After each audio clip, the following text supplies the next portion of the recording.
বন্ধুরা, হালদার ক্রিয়েশনে আপনাদের সবাইকে সাদর আমন্ত্রণ জানিয়ে আজকে আমি এই যে আলুর চিপস করে বানিয়ে দেখাবো, যেটা আমরা লেসের মতো দেখতে হয়, যেটা লেস প্যাকেটে খাই। তো সেই রকম আলুর চিপস বানিয়ে আপনাদের দেখাবো। এই যে বড় বড় সাইজের কয়েকটি আলু নিয়েছি। তো চলুন, আলুটাকে খোলা ছাড়িয়ে নিয়েছি, ভালো করে ধুয়ে নিয়েছি। তো এই আলুটা এখন আমি স্লাইস করে কেটে দেখাবো। তো এবার এই যে দেখুন, এই যে একটা গ্রেটার নিয়েছি। হ্যাঁ, তো এই যে দেখতে পাচ্ছেন, এইটা দিয়ে করলে একটা ডিজাইন মতো যে ছিলাকাটা থাকে সেই ডিজাইনটা হবে, আর এটা দিয়ে করলে প্লেন গোলটা হবে। তো আমি আপনাদের দুটোই করে দেখাবো। তো চলুন, আমি আলুটা কেটে আপনাদের দেখাচ্ছি। তো এই যে আলু নিয়ে নিয়েছি। তো এবার দেখুন, এই আলুটা এইরকমভাবে না ধরে এইরকমভাবে ধরো, এইরকমভাবে কাটবো। তো দেখুন,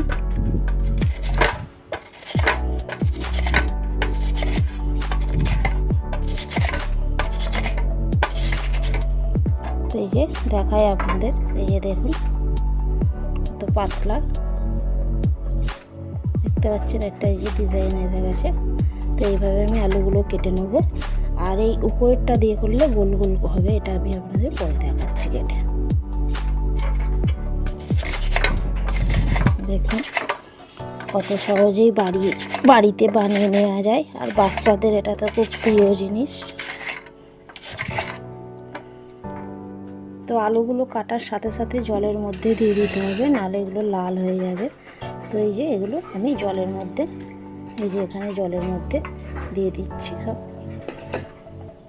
তো এবার এই যে আমি এই গোলটা করে দেখাবো, যেটা প্লেন হবে।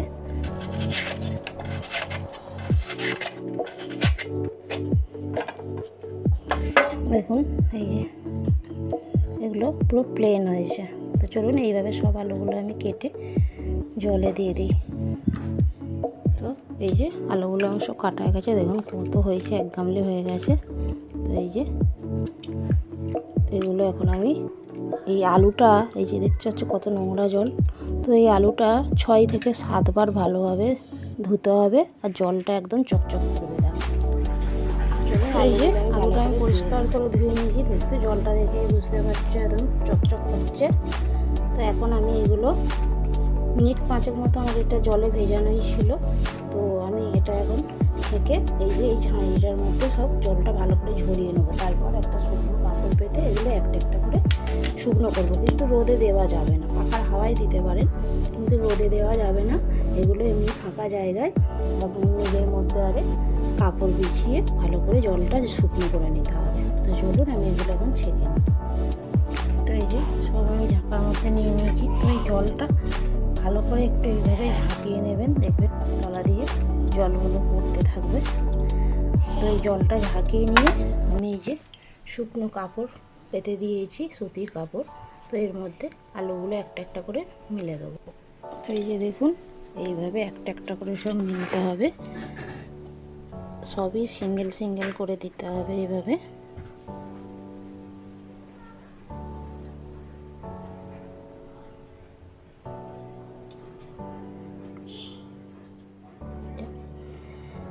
এইভাবে একটা একটা করে মিলাই দিতে হবে। ততক্ষণ আমি সবগুলো মিলে শুকনো করে দেখাচ্ছি। তো এই যে দেখুন, আমার সব চিপসগুলো আমি এর মধ্যে বিছিয়ে দিয়েছি এক এক করে। দেখুন কতগুলি হয়েছে। তো এইগুলো খুব ভালো করে জলটা শুকনো করে নিতে হবে। পারলে আপনারা পাখা চালিয়েও শুকনো করে নিতে পারেন, কিন্তু রোদে দেওয়া যাবে না।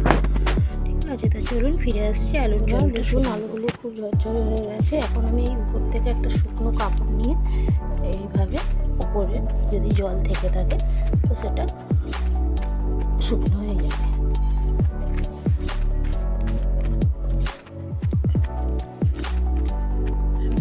এবার এগুলো আমাকে ভাজতে হবে, তো ভেজে দেখাবো।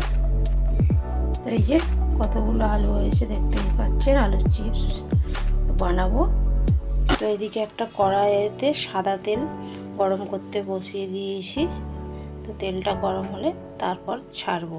তো তেলটা সেইভাবেই গরম হবে যে দেখতে হবে, একটা আলু আগে ছেড়ে দেখতে হবে যে চিপসটা ভেসে উঠছে কিনা, ওই আলুটা যে ছাড়বো সেটা ভেসে উঠছে কিনা এটা দেখতে হবে। তো চলুন, তেলটা গরম হতে থাক, এদিকে আমি একটা মশলা বানিয়ে নিই। তো দেখুন এখানে আমি এই যে সাধারণ লবণ, বিট লবণ, চাট মশলা, জিরে গুঁড়ো, ম্যাগি মশলা আর এই যে কাশ্মীরি লাল লঙ্কা নিয়েছি। তো এটা একসঙ্গে মিক্সড করে নেব। আমি এর মধ্যে সামান্য একটু লঙ্কা গুঁড়িও দিয়েছি। একটু ঝালটা পছন্দ করবেন, লঙ্কা গুঁড়িটা দেবেন না। তো এটা আমি এখন মিক্সড করে নেব সব।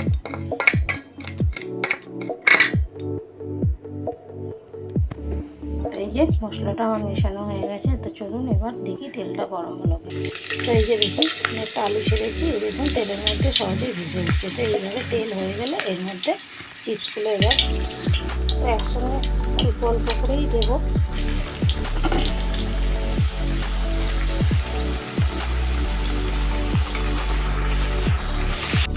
এই যে দেখুন আস্তে আস্তে সব ভেসে উঠেছে। তো বেশি নাড়াচাড়া করলে হবে না, তাহলে এগুলো একদম ভেঙে যাবে। তো যতক্ষণ না এই যে তেলের যে বুদবুদানিটা কমে যাচ্ছে একদম, ততক্ষণ এটা ভেজে নিতে হবে।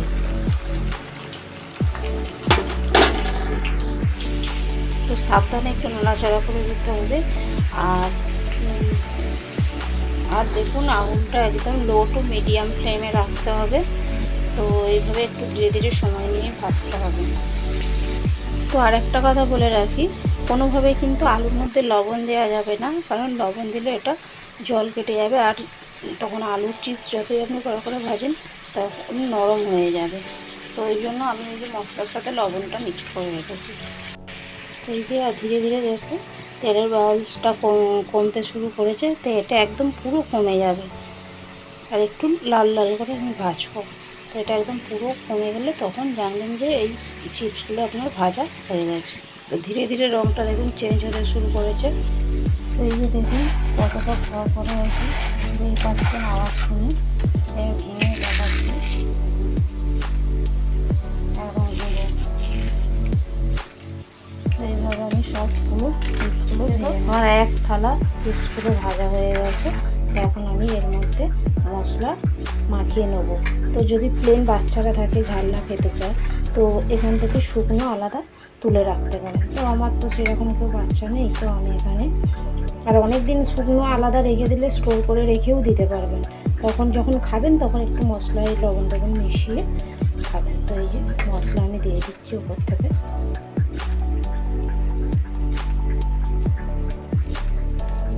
মশলাটা ভালো করে মাখিয়ে নেব। তো এই যে আমার ঝাল ঝাল আলুর চিপস রেডি করা হয়ে গেছে। তো ভিডিওটি যদি ভালো লেগে থাকে লাইক কমেন্ট শেয়ার করবেন, আমার চ্যানেলটিকে সাবস্ক্রাইব করে রাখবেন। আর ফেসবুকে গিয়ে আমার চ্যানেলটিকে ফলো করবেন। দেখা হচ্ছে পরের অন্য কোনো ভিডিওতে। Tata, bye bye.